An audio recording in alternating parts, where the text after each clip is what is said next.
بیایید چشمانمان را ببندیم و به قلب تاریخ، به بیابانهای سوزان حجاز برگردیم. تصور کنید مردی را که 40 سال تمام در میان قومش زیست.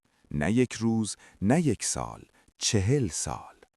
او آنقدر زلال بود که حتی دشمنانش هم نتوانستند لکه‌ای بر دامانش بنشانند. همه او را محمد امین می‌خواندند. عقل سلیم میپرسد کسی که در تمام عمرش حتی یک دروغ کوچک نگفته، چطور ممکن است ناگهان بزرگترین دروغ عالم را بگوید و به خدا افترا ببندد؟ اگر او به دنبال قدرت بود، چرا وقتی کلید خزانه ها و پادشاهی عرب را به او پیشنهاد دادند، همه را رد کرد؟ او سنگ خورد، تهمت شنید و در شعب ابی طالب گرسنگی کشید، اما حتی یک قدم عقب ننشست.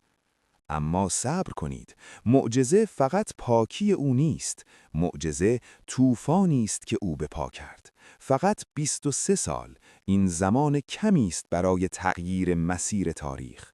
اما او در همین زمان کوتاه، جامعه ای را که غرق در جهل بود، قبیله هایی که تنها زبان شمشیر را میفهمیدند و دخترانشان را زنده به گور میکردند، زیر و رو کرد.